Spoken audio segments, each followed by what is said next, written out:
শুরুতেই জানিয়ে দিচ্ছি সংবাদ শিরোনাম, এরপর থাকছে বিস্তারিত। চীনা সস্তা পণ্যে ট্রাম্পের শুল্কাঘাত, বড় ক্ষতির সম্মুখীন মার্কিন ব্যবসায়ীরা। দুবাই পুলিশ শহরে ও গ্রামীণ অঞ্চলে ভাগ করে উন্নত করবে নিরাপত্তা সেবা। বিস্তারিত।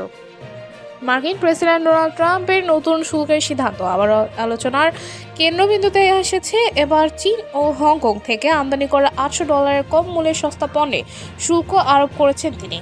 প্রায় এক দশক আগে যুক্তরাষ্ট্রের সরকার চীনা পণ্যের জন্য শুল্কমুক্ত সুবিধা চালু করেছিল, যার ফলে চীনের কারখানা থেকে সরাসরি যুক্তরাষ্ট্রে চলে আসতো অবিশ্বাস্যভাবে সস্তা পণ্য। তেমু এবং শেন নামক চীনা কোম্পানিগুলোর অনলাইন বিপণন মার্কিন বাজারে ধুম ফেলেছিল। যেসব পণ্য এত কম দামে বিক্রি হতো যে ক্রেতারা সহজেই সেগুলো কিনে ফেলতেন। এছাড়া এই শুল্কমুক্ত সুবিধা আরও একটি সুবিধা এনে দিয়েছিল $1 বিলিয়ন ডিজিটাল বিজ্ঞাপন সুযোগ। এখন মেটা, ফেসবুক, গুগল, ইউটিউব এবং টিকটকের মতো মার্কিন প্রযুক্তি জায়ান্টরা পেয়ে গিয়েছিল এক বিশাল বিজ্ঞাপন আয়। তবে 2 মে 2025 তারিখে ঘোষণার এই পুরো চিত্র বদলে দিতে পারে। এখন থেকে চীন এবং হংকং থেকে আসা $800 কম পণ্যে আমদানি শুল্ক আরোপ করা হয়েছে, যার ফলে সস্তা পণ্য বিক্রি করা প্রতিষ্ঠানগুলোর জন্য বড় ধাক্কা হতে পারে। তেমু এবং শেনের মতো প্রতিষ্ঠানগুলোকে কিছু পণ্যে 145% পর্যন্ত শুল্ক দিতে হবে, যা তাদের মূল ব্যবসার মডেলেই বড় ধরনের বাধা সৃষ্টি করবে।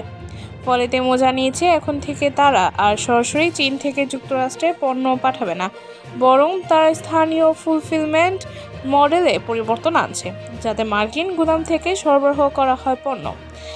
এবং তারা কিছু পণ্যের দামও দ্বিগুণ করে দিয়েছে, যার ফলে ক্রেতাদের জন্য পণ্যের দাম ও ডেলিভারি খরচ বেড়ে গেছে। এদিকে শেন এখনও আনুষ্ঠানিকভাবে এ বিষয়ে কিছু বলছে না, তবে বিশেষজ্ঞদের মতে এই নতুন শুল্ক ব্যবস্থা শুধু তেমো এবং শেনের জন্যই নয়, এটি বিজ্ঞাপন নির্ভর ব্যবসার জন্য এক বড় ধাক্কা।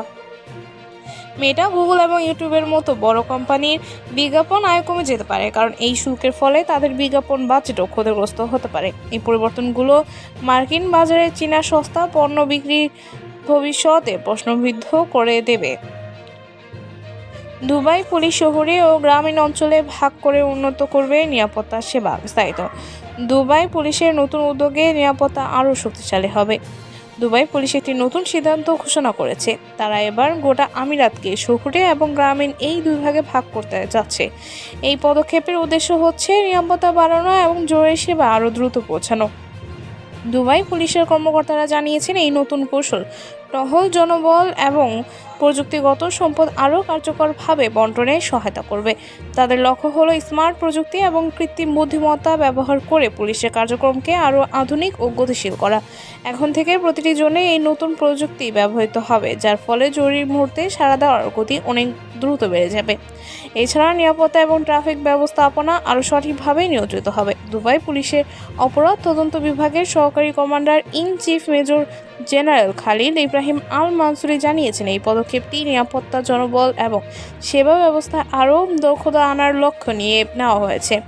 ব্রিগেডিয়ার তুর্কি বিন ফারিস বলেছেন এই নতুন উদ্যোগের ফলে দুবাই পুলিশের সামগ্রিক দক্ষতা আরও বাড়বে এবং বিশেষ করে জরুরি পরিস্থিতিতে আরও দ্রুত সাড়া দেওয়া সম্ভব হবে। এই পদক্ষেপটি দুবাই আরবান প্ল্যান 2024-এর অংশ হিসেবে নেওয়া হয়েছে, যা শহরের অবকাঠামো এবং জননিরাপত্তা উন্নয়নের লক্ষ্যে। এছাড়া এই দুবাইকে বিশ্বের সবচেয়ে নিরাপদ শহরগুলোর একটি হিসেবেও আরও সুদৃঢ় করবে। দুবাই পুলিশের একটি নতুন জোনভিত্তিক কাঠামো আমিরাতের নিরাপত্তা কভারেজ আরও শক্তিশালী করবে, যা জনগণের স্বস্তি এবং নিরাপত্তা নিশ্চিত করতে সাহায্য করবে। এই ছিল সর্বশেষ আপডেট। নতুন আরও আপডেট পেতে আমাদের সঙ্গেই থাকুন। ধন্যবাদ।